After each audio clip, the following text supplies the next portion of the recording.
ఇక ప్రేరణ, సిద్ధు ఇద్దరూ రాజశేఖరం ఇందిర భర్త, ప్రేరణ ఐశ్వర్య తండ్రి అని నిరూపిస్తారు. పక్కా సాక్ష్యం కావాలి అని అడగడంతో సిద్ధు ప్రేరణ డీఎన్ఏ రిపోర్ట్స్ చూపిస్తాడు. సిద్ధు డీఎన్ఏ రిపోర్ట్స్ చూసి ఘన కోపంతో రగిలిపోతాడు. మంజుల కొడుకుతో నువ్వన్న మాట నిలబెట్టుకున్నావు. ఈశ్వర్ ఇప్పుడేమంటావు? ఇప్పుడు ఎవరు తలదించుకోవాలి? నువ్వా మేమా అని అడుగుతుంది మంజుల.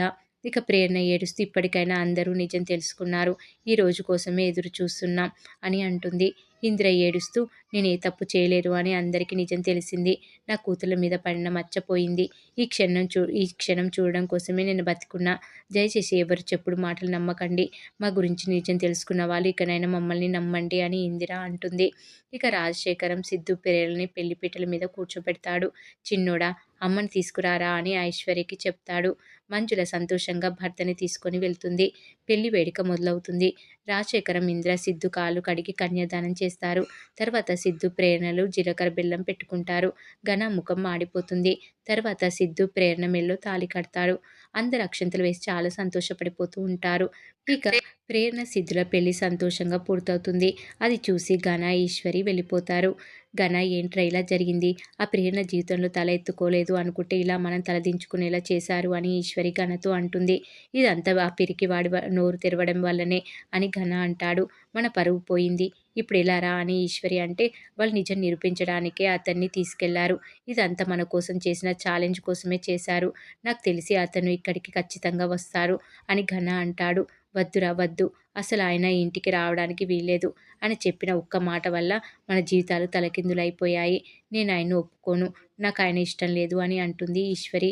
అమ్మ నీకంటే నేను ఎక్కువగా అవమానంగా ఫీల్ అవుతున్నా అని ఘన అంటాడు. వాళ్ళని వదిలేదే లేదు. ఈ రోజు నుంచి వాళ్ళు నాశనం అయ్యే వరకు నాకు మనశ్శాంతి లేదు అని ఈశ్వరి అంటుంది. ఇక ప్రేరణ సిద్ధుల పెళ్లి అందరి సమక్షంలో జరిగినందుకు అందరూ సంతోషంగా మాట్లాడుకుంటూ ఉంటారు. ఐశ్వర్య ప్రేరణలు ఇక నుంచి మనకి అన్ని మంచి రోజులే, మనం ధైర్యంగా బతకొచ్చు అని అనుకుంటూ ఉంటారు. మీరు అనుకున్నది సాధించారు. మిమ్మల్ని చూస్తుంటే నాకు గర్వంగా ఉందని మంజుల అంటుంది. ఆ రోజు అందరి ముందు సిద్ధు బాబు మమ్మల్ని ఆదుకున్నాడు. నాలా నా కూతురు జీవితం కాకూడదని ఈ రోజు కోసం పోరాడాను అని ఇందిర ఏడుస్తూ ఉంటుంది. మంచి వాళ్ళకి ఆ దేవుడు అండగా ఉంటాడు. ఇక నుంచి మీరు ఏం ఆలోచించకుండా సంతోషంగా ఉండండి అని సిద్ధు అంటాడు.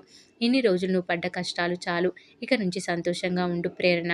మంజుల గారు, అందరి సమక్షంలో నా కూతురు పెళ్లి జరిగింది. ఎన్నో ప్రశ్నలకు ఆ పెళ్లి సమాధానమైంది. ప్రేరణ చెయ్యి మంజుల చేతిలో పెట్టి నేను మీకు చెప్పాల్సిన పని లేదు, కానీ నా కూతుర్ని కోడలుగా కాకుండా మీ కూతురుగా చూసుకోండి అని చెప్తుంది ఇందిర. నాకు ఓ కూతురు ఉంది ఇందిర. నీ బాధ నేను అర్థం చేసుకోగలను. ప్రేరణ మా ఇంటి కోడలైనా నీ కూతురుగానే మా అందరి దృష్టిలో ఉంటుంది. వాళ్ళు సంతోషంగా ఉంటారు. నువ్వు వాళ్ళ గురించి భయపడొద్దు అని మంజుల అంటుంది ఇందిరతో. ఇక రాజశేఖరం మంజుల విజయనందుతో నా ఇందిర పోరాటం వల్ల ఇదంతా అయింది.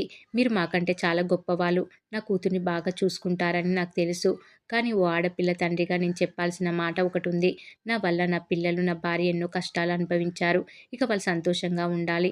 దాన్ని బాగా చూసుకోండి అని అంటాడు. దానికి విజయనంద్ రాజశేఖరం మొత్తానికి వియ్యంకులు అయిపోయాం. నువ్వు ఇక అన్నీ మర్చిపో. అందరూ సంతోషంగా ఉంటారు అని గతంలో తన సిద్ధు తండ్రిని చంపిన విషయం మర్చిపోమని ఇండైరెక్ట్‌గా హెచ్చరిస్తాడు.